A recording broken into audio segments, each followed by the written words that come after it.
Good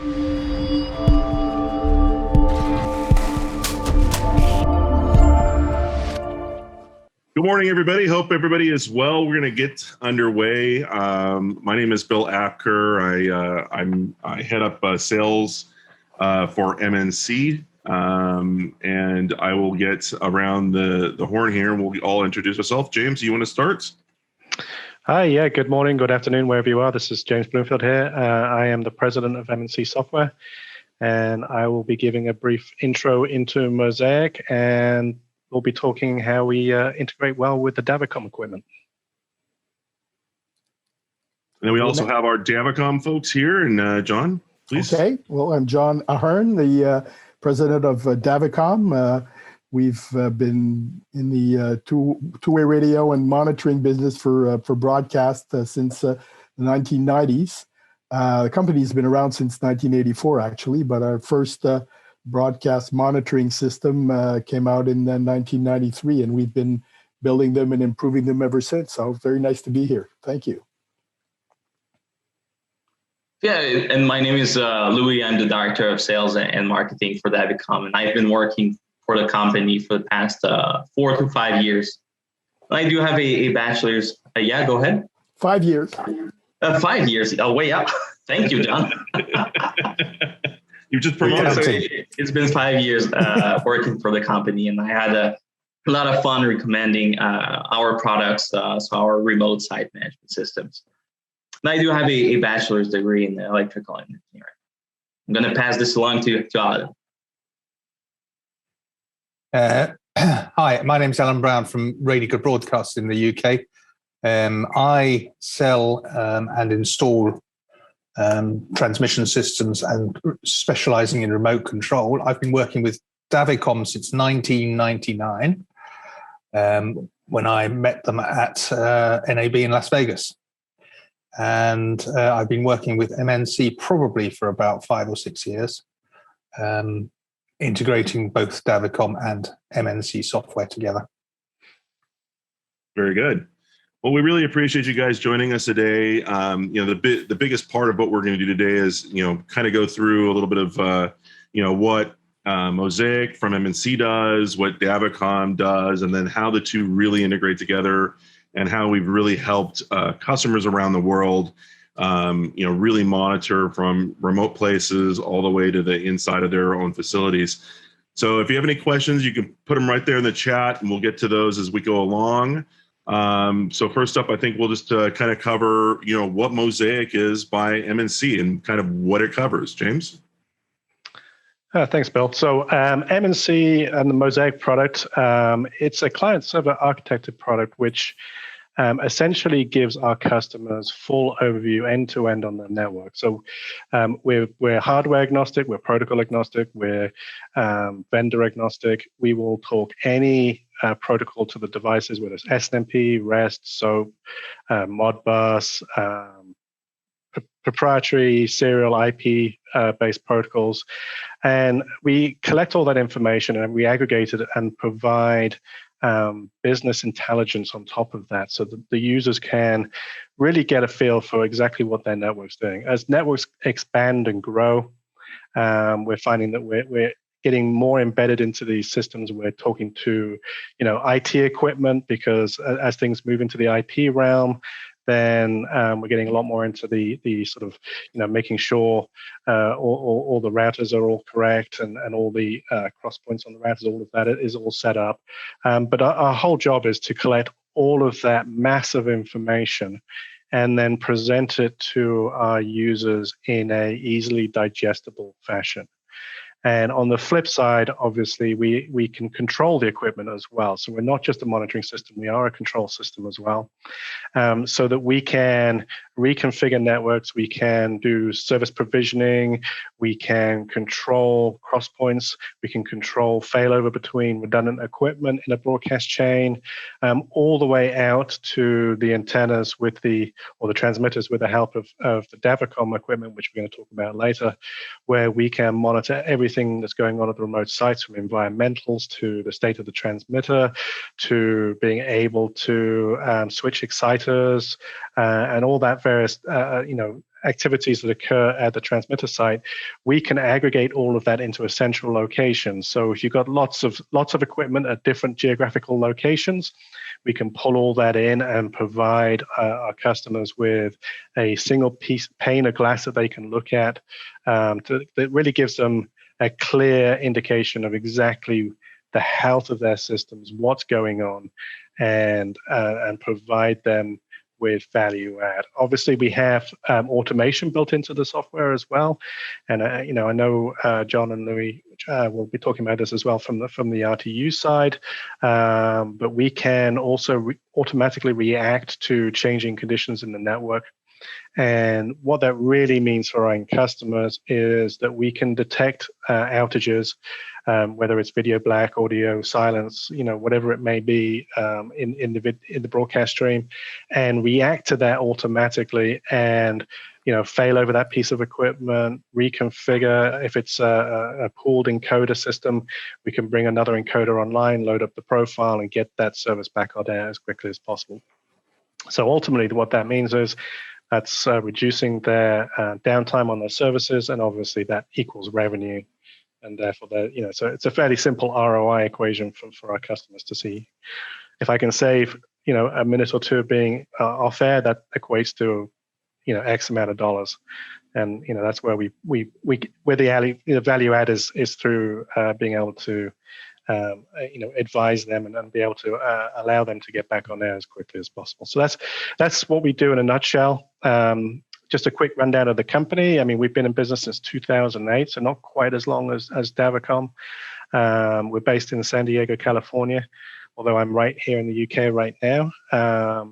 That's where our main office is, and I'll be heading back there sometime in July. Our biggest customer right now is DirecTV.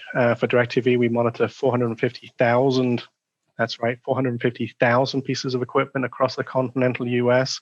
We're handling on a single server up to 50,000 devices with 1 million update per second rate on all the equipment. So it's a huge amount of data that we're collecting. Our system is fully scalable. So in that scenario, not one server cannot handle 450,000 devices. That load is split across 8 major uplink facilities that they have, and then the 2 broadcast centers. So there's resilience, there's fault tolerance built into the system. Each one of those nodes can operate independently, but their broadcast centers can collate all of that information and be able to see the full end-to-end network. So that's our biggest customer. Obviously, we have customers around the world. We have customers in Australia, Vietnam, which I think Alan's going to talk about later. We have obviously a lot of customers in the US of varying different sizes. Obviously, DirecTV is on the big end, on the large end of the scale, but we also have customers who have 1 or 2 transmitters, maybe only 10, 20 devices, and we scale down to that end as well, both on the cost perspective, but also on the deployment side. So it's a very flexible software-based application.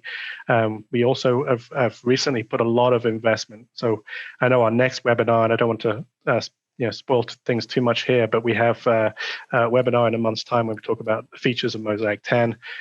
We put a lot of time and effort and expense into fully redesigning the web front end for Mosaic. So it's all HTML5, CSS3, all the latest technology stack. And with that, we can provide our customers even greater insight into their equipment from remote locations. So now they can hook into their control system anywhere in the world on a tablet or on a phone. They can hook in, they can get into the system and be able to monitor their equipment, which is fantastic. So we'll definitely be talking a little bit more about that in the next webinar, but that's obviously where we see the world going, and we've been investing heavily in that area. Thanks, James, and that really segues really nicely into our good partners, our good friends over at Davicom. Because we're a purely software platform, Davicom really holds that big piece that helps us, and of course helps them as well, to be able to see a lot of those remote sites and be able to bring that all back. And I'll let you guys, kind of go through what you do and how you do it. Okay, well, maybe I'll I'll start off here, getting back a bit to the history of the company. I mentioned, first systems in 93. Then in 95, we sold the first generation to our biggest customer, which is the CBC here in Canada. They have over 500 sites across the country because they've got, English television, French television, English radio, French radio, and different transmitters like that at each site. So they have the Davicom units in all of their sites monitoring all of the equipment. So we spread out over the years to different customers also in the US and around the world. Alan will be telling you about some of his customers.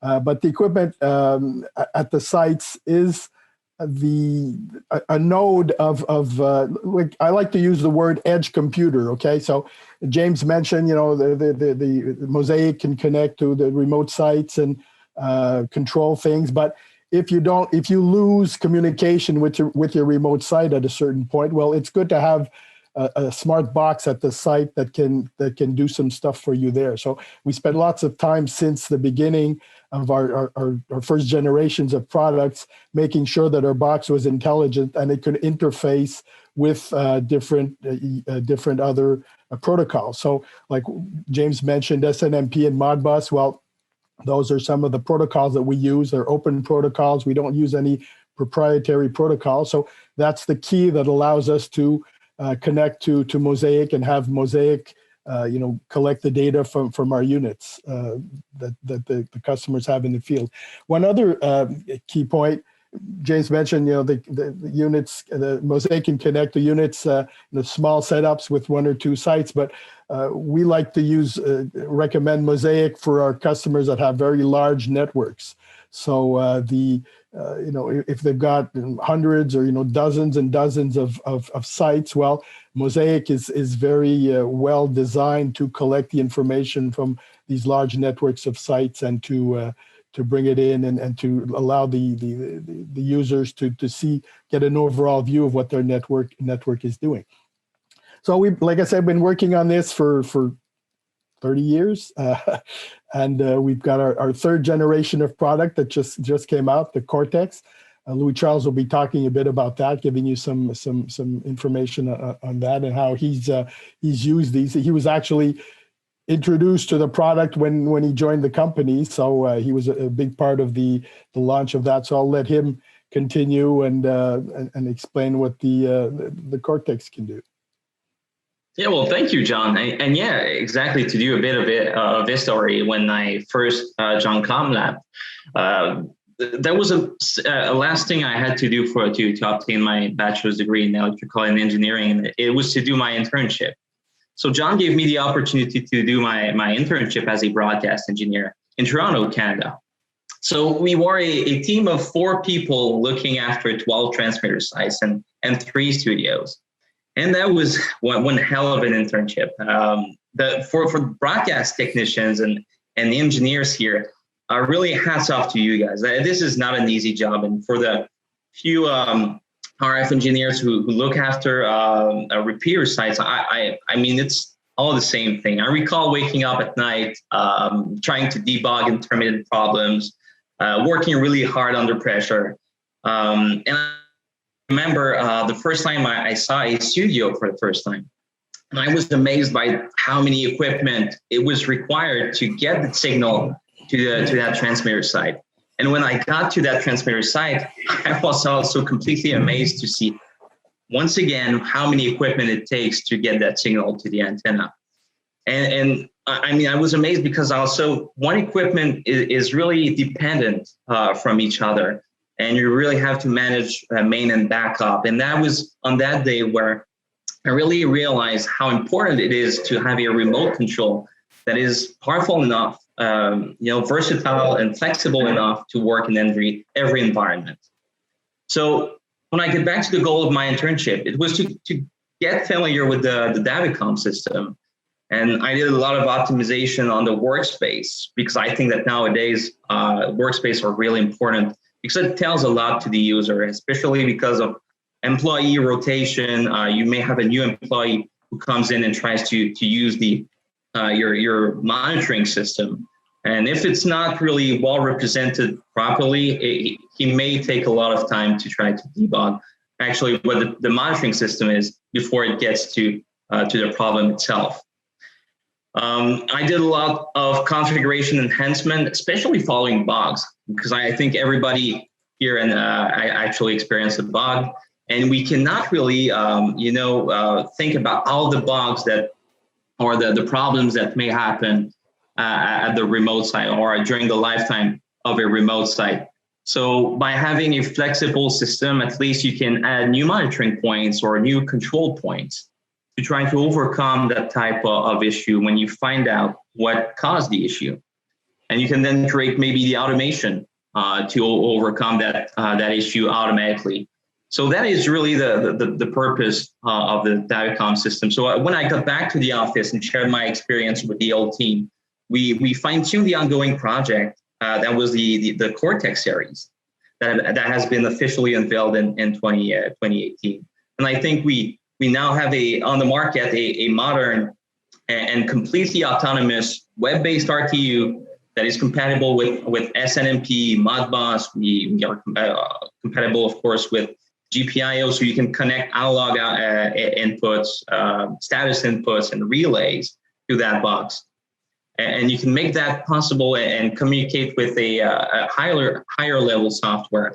And it has a lot of functions to help you design the craziest automations. I think that one of the strength of the Cortex series now is SNMP agent, which is very, very detailed and flexible. And I think that's one of the reasons why we are a really good fit with Mosaic system.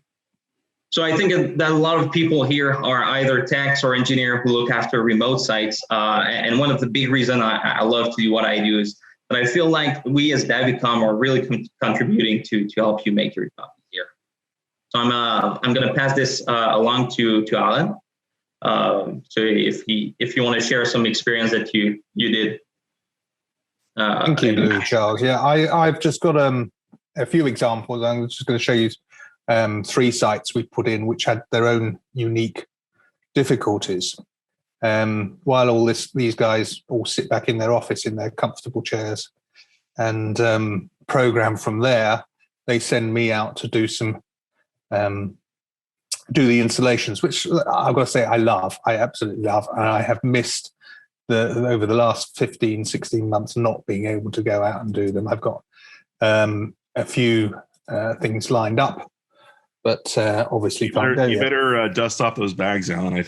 I think so.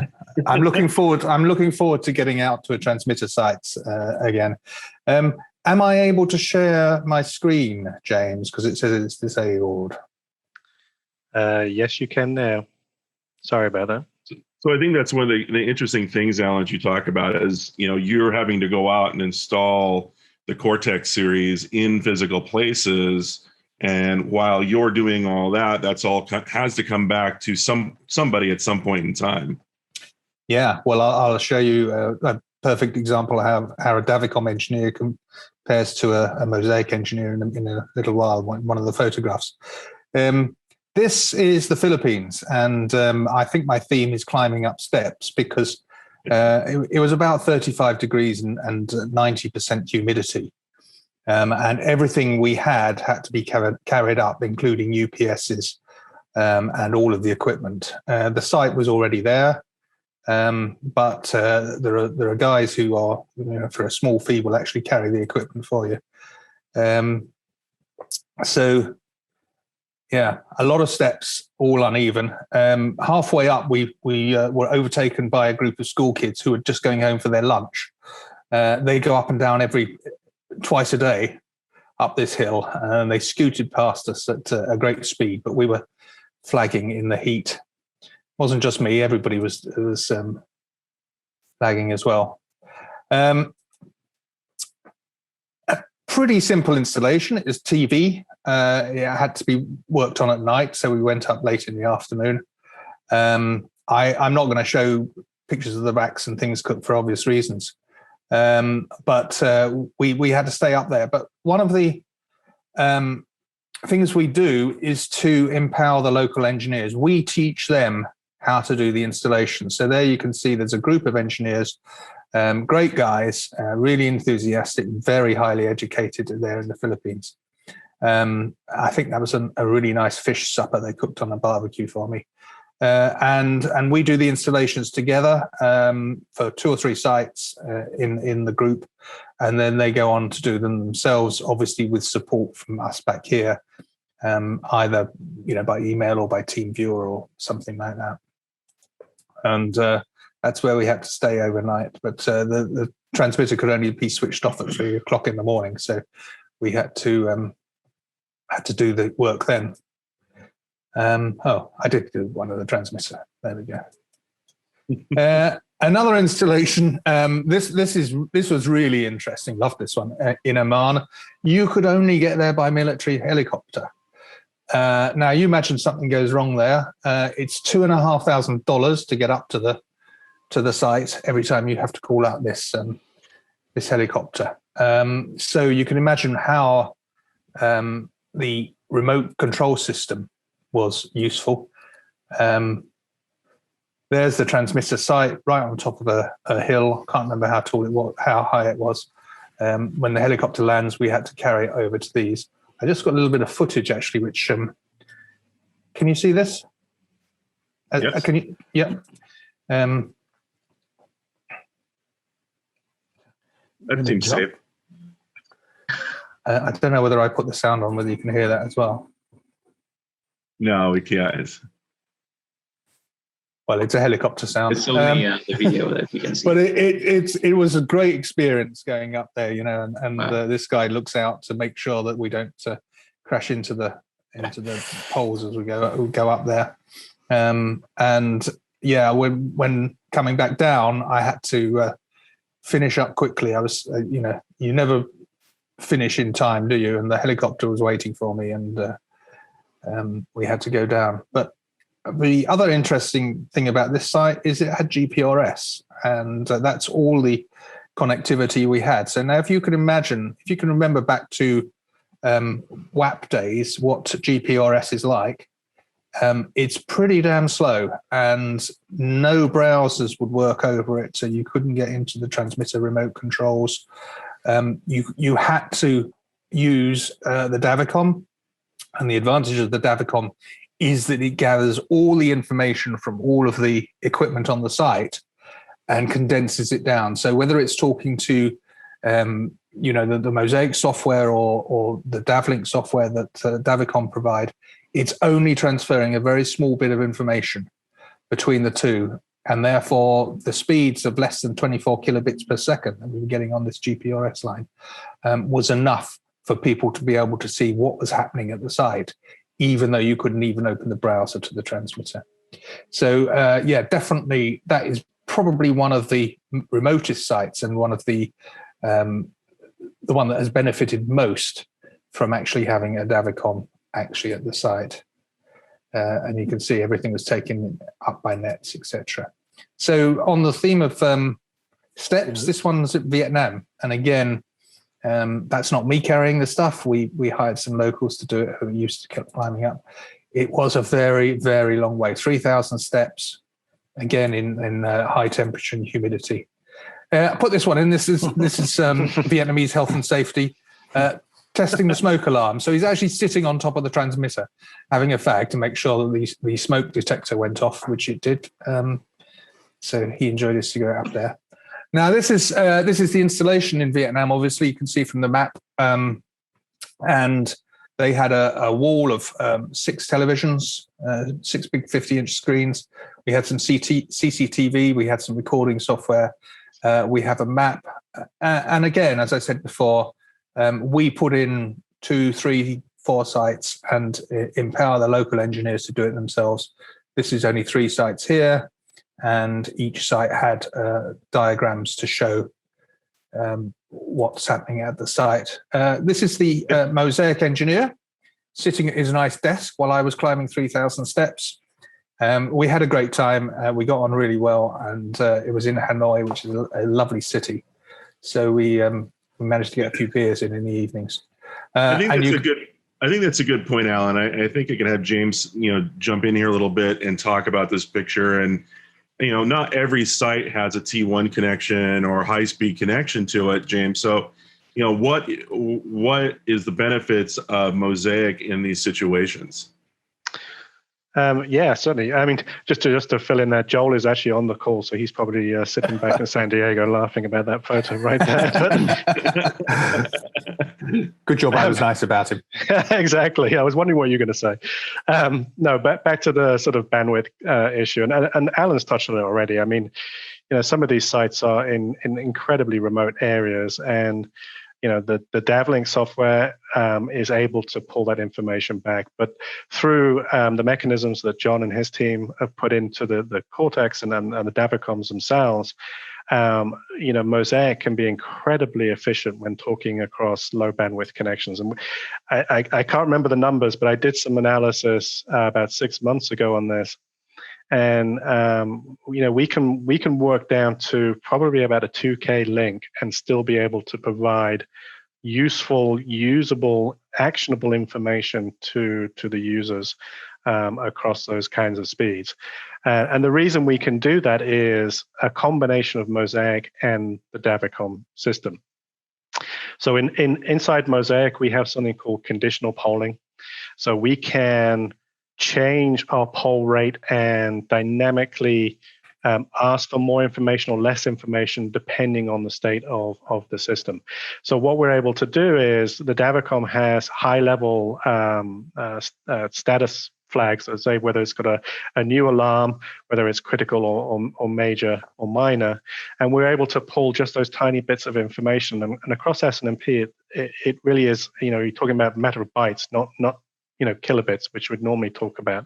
And based on the information that we're getting from those flags, we can decide, okay, there's a new alarm has come in, so therefore we need to go back and actually request more information.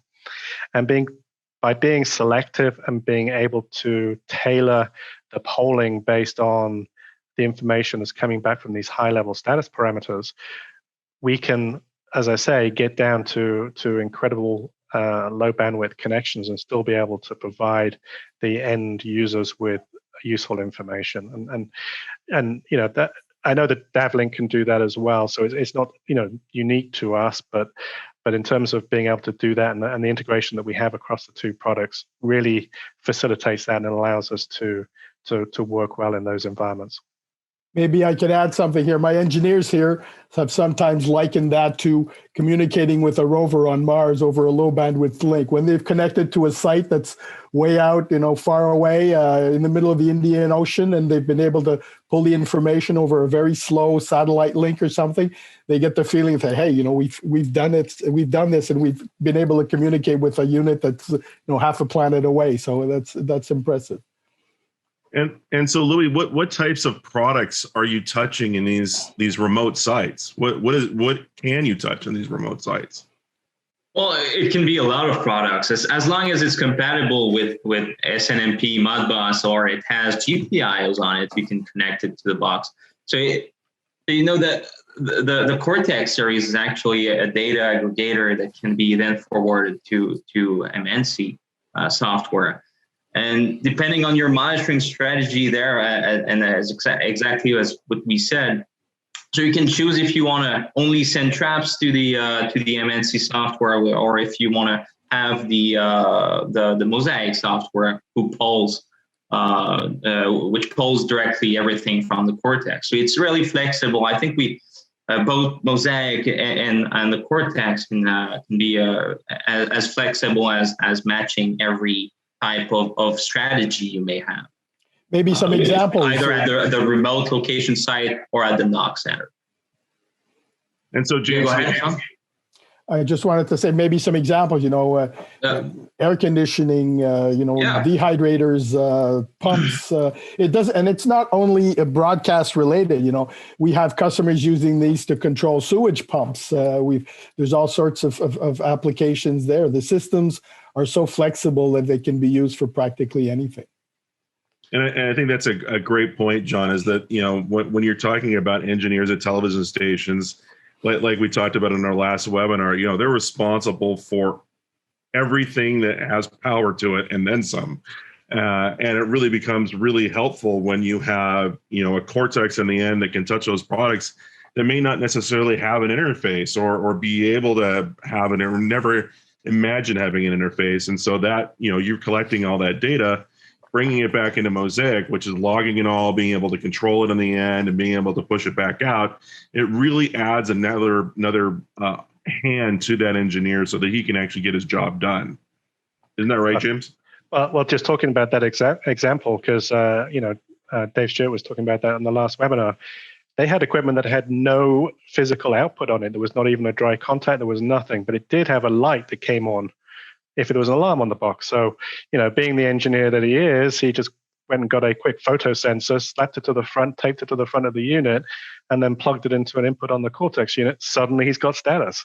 Those are the kinds of things, you think, a bit, crazy to sort of engineer type, but, from making a solution work, it's wonderful that you can do all these things and really you're limitless in terms of the information you can pull in. You just have to be creative about how you do it. And we have the same problem too, right? Because, we've been asked to integrate with boxes that have no formal API, nothing on it whatsoever. We did the Blonde tongue encoder, and all it has is a web page. It's not even a formal API. And so we were scraping data and commanding the unit through its web API, pretending to be a browser, as if we were a human being doing it, but it's really the software doing it. So, you kind of have to be a little bit creative, and I think that's the wonderful trait of a lot of the chief engineers out there in the world. They've always found weird and wonderful ways to solve their problems. So, yeah. So that's all. I mean, it's all great knowing that we can pull data from very low bandwidth. We can, Cortex and Davicom are right there at the center, aggregating that data, bringing it back into a web page, which is obviously recording over time and being able to report back and also control. I think that, we can bring it back into a much more normal type environment where we're not climbing up 1,000 stairs, Alan, or however 3,000 stairs. Nebraska public media is a great example of a US-based TV station with 4 walls, multiple transmitters, multiple translator sites, and Cortex is helping them with their remote sites. Isn't that right? It is. So, I mean, okay, there's not 3,500 steps in Nebraska that they have to climb up, but they still have a full power transmitter, which is an 8-hour drive from their central facility. And in winter, I mean, let's face it, it's Nebraska, it's going to snow a lot. And sometimes those sites are inaccessible. I mean, it's a fact that you just can't get to them. And one of the nice things, and there's a couple of points I want to make on this, but the Cortex has empowered Nebraska public media to be able to put the automation at the site. One of the nice things in the US, it's an FCC regulation that you have to be in control of your transmitter at all times, or you have to shut it down. And these remote sites, if you can't control it, you're obliged to shut that transmitter down. The Cortex gives them the control and the ability to monitor and obviously change levels on the transmitter. Even if the IP backhaul network is down, we have dial-up to the units now, so the Mosaic software will actually initiate a dial-up connection to the unit if the IP route is down. Failing that, a human being can lift up the phone and dial the unit and control it from DTMF tones to the unit as well. So we've given them 2 layers of redundancy or backup ability to still control their transmitters. And if all else fails, the Davicom, the Cortex unit that's at site, can actually shut the transmitter down if need be. So, they can still maintain their FCC compliance through the use of that. The other nice thing is with Nebraska public media is just the variety of places we've now put the Cortex unit in. So yes, they've got the 10 full power transmitter sites. We're putting them into the translator sites. They have one on their OB truck that they take out to different venues, collecting all of the information and power meters and environmentals and other information from the OB truck that then gets farmed back to their central facility. They've got a unit out in the backyard. They've got a teleport, so we're actually hooked in. We're actually controlling all of the waveguide switches and all of the equipment in the backyard through a Davicom. And now they've just gone and put one in their central equipment room, because it's such a versatile piece of equipment, and it integrates so well into Mosaic that they just love it. I mean, they're putting them everywhere because they understand the ability that the unit provides them in bringing back all of that information and how useful that information is to them. They can see the power of it, and they're embracing the Cortex units, fully with it throughout all facets of their facility. Maybe I could add something here, James. You mentioned, IP, and if you lose the IP, you can use the modem, and if that fails, you can dial in and actually use DTMF to control the unit. Well, on the Cortex, we've still got faxes, okay? Now, this is archaic, but when we developed it a few years ago, we polled some of our customers and say, hey, we still got the fax in here. Does anybody still use this? And we got responses where people said, yeah, we're still using the fax. So the Cortex can still send faxes to, every Monday morning, somebody comes into the office and he's got his fax of the system status and he sees that everything's okay. So that's still being used, and we've kept it. So we've got that, and we've got all the way up to, SNMP v3 protocol to communicate and control and monitor the unit. It's good you say that, because you may have the faxes, but with Mosaic, as it's collecting all that information anyway, we do the same thing. We've got a report generation engine on the back end that can pull all of that historical information. And every Monday morning, the chief engineer's got all of the outages, all of the problems, the transmitter levels, right there in his inbox every morning at 9 a.m. So, it's still the same technology. It's just moved on a little bit in terms of the delivery mechanism, but it's the same mechanism, whichever way you look at it. We didn't keep the telex, though. We had to drop that.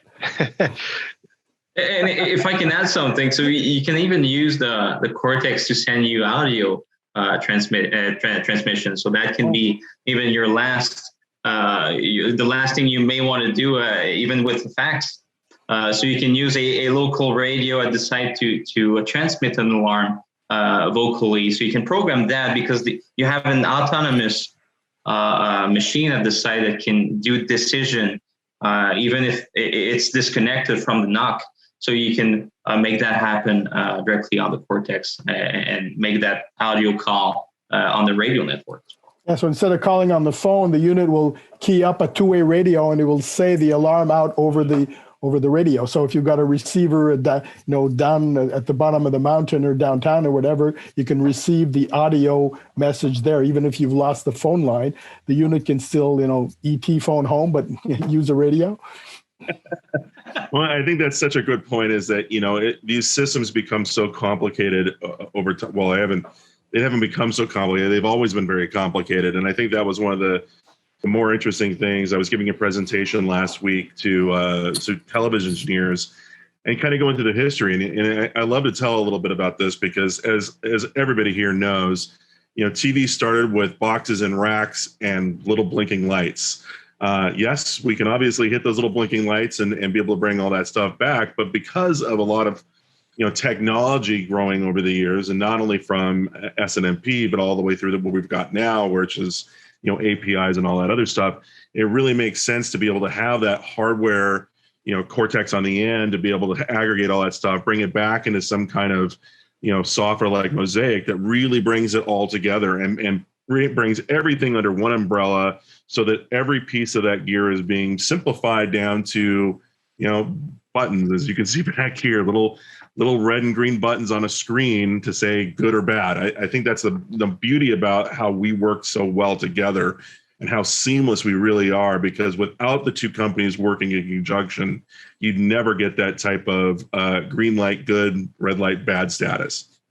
And the other thing, Bill, is, just to talk about the way we integrate, because the Davicom is, when you program with the Davicom, it's self-describing. So through the SNMP interface, we can query all the information we need from within Mosaic to build a model of exactly what that site looks like. So that's, I mean, I've not found that in any other equipment that we've dealt with, to be able to go to the device and be able to query its programming and rebuild that model within Mosaic is the level at which we're integrated. And the wonderful thing about that is because, the configurations don't change, all that often, but they do change. They evolve, especially when you're commissioning a new system. And being able to just go out there and pull that information back and build the model inside Mosaic so that we can fully investigate and pull back all the information we need from the Davicom units is a hugely powerful thing. And I think, all the credit to Davicom for having the foresight to putting that into their MIBs and their SNMP interface, so that a system like ours can go and interrogate that and be able to get all that information and then basically provide the end user with a seamless integration so they don't have to program Mosaic separate from the Davicom. And that's where errors would start creeping in, because you would have to keep those two things in sync. Because we can pull the configuration, it's intrinsically in sync with the configuration that's at site. And maybe I could add, Mosaic can also distribute these configuration files to the whole network of Cortex units. So if you got 100 units and you want to make a change in these 100 units, well, it'll take a while if you're doing it manually, but you can program that into Mosaic and it'll do it for your 100 sites. It'll go off and do a batch job and do it for you. And Alan, I think that's a great point. So after you've climbed 1,000 or 2,000 stairs, isn't it nice to just know that the Mosaic system's going to come in and just pull all that data and be able to push that data when needed? Yeah, I mean, what James was just saying about, I'm just going to share this screen again because I got a couple more pictures that show what Joel did. This is a closer up. That was the training. But you can see here what he did was to say that if the input on the Davicom is called forward power, then it's forward power. So it didn't matter which of the inputs was the forward power. Mosaic would automatically recognize that was the forward power, the same for reverse power. So as long as you called it the same thing in the Davicom, if you called it transmitter 1 forward power, the Mosaic would recognize it and put it up as a meter for a forward power. So that was brilliant. And then when the engineers in Vietnam went and put a new site in, they just had to say what the IP address is, and the Mosaic would automatically read the information from the Davicom and bring it up on the screen. Was it a pretty fast installation comparatively to you've been in the business for a long time? When you're going up and you're setting this stuff up and you're trying to get things on a screen, is it faster than you've ever had in your entire career of putting stuff together? I think once the premise of what a site was going to look like, some had 2 transmitters, some had 3. So that's why it was important to have this automatic recognition. If it had two sites, 2 transmitters per site, the Mosaic would only populate 2 meters for the forward power. It was that simple. Yeah, it took a little bit longer to configure for Joel to configure that, but and then we built a standard configuration for the Davicom that the engineers could copy, paste into a new Davicom, and then when they went to a new site, they just adapted it to that particular site, give it a new site name, site number, latitude, longitude, etc. And that's, listen, I've been in this business for almost 30 years, and I can remember back in the day when we had to go, drive all the way up to the top of a mountain, put this equipment in, figure out how to get the configuration into it, drive back down the mountain, and hope that we got the little meters on the wall working correctly.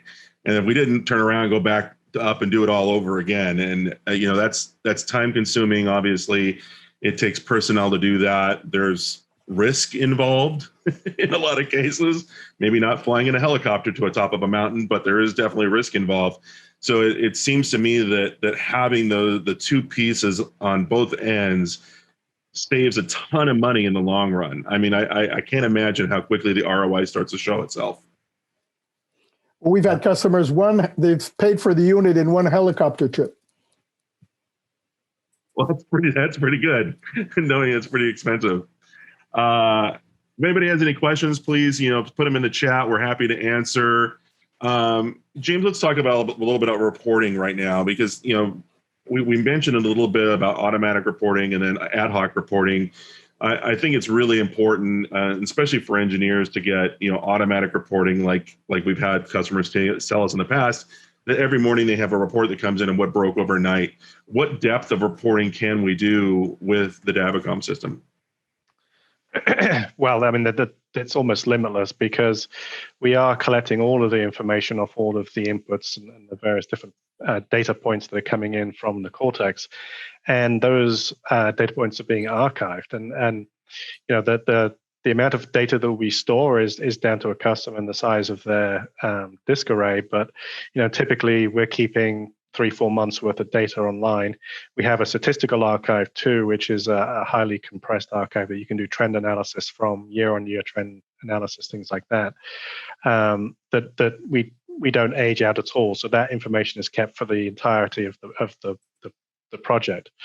But because we have all that information and it is all being archived, one of the nice things is, if you're in a country that have to generate compliance reports to your government agencies on a monthly basis. We had one customer the other day, and the chief technical officer was spending upwards of 6-7 hours a day, once a month, generating these reports. Well, all the information is there. It's in our archive. So with a little bit of effort to build the template in the right format that was compliant with the agency that in question, he can now generate those reports at a click of a button, and it takes 30 seconds, and there's his report, and he can send it off. So all the information is there. It's all being collected. It's all being archived. Our report generation engine is flexible. It's all template based, so you can basically pull any information back. You can format it in a PDF, in HTML, in Word, Excel, whatever format you want. You can run a report on any parameter in the system ad hoc. So at any point, you can just say, okay, I need to know the information about this device, this parameter over the last 24 hours, 7 days, whatever it may be, and it will generate a report for you on that. And then on the flip side, you have the templated reports where you can have very stylized documents that have very specific information in there. So it is almost limitless. I mean, the typical reports that we get are like the power reports, so the forward and reflected power off each transmitter on a weekly basis, any outages, any equipment faults that have been detected within a given period. Those kind of reports are the sort of bread and butter reports of the system. But the system is flexible and is capable of generating any style of report. We only have about 5 minutes left, so I just want to get to this because it's kind of on the topic of a lot of people in the United States as of recently with the cyber attacks on the pipelines. What kind of security does the Cortex system come with, or what do you recommend with that? Well, we've had somebody from the FBI tell us that it should be run over a VPN. You should. Some people do put these on the public internet, but they should be on a secured VPN. That's for sure. We do have security and encryption and all of that, but the VPN is always a better solution. I saw the question from Yanni too about the segmenting them. The more is the better, okay? But the VPN is the basic recommendation. And from a Mosaic side, James, we have a very strict security policies and adhere to a lot of the big security policies in a lot of these places. Isn't that correct?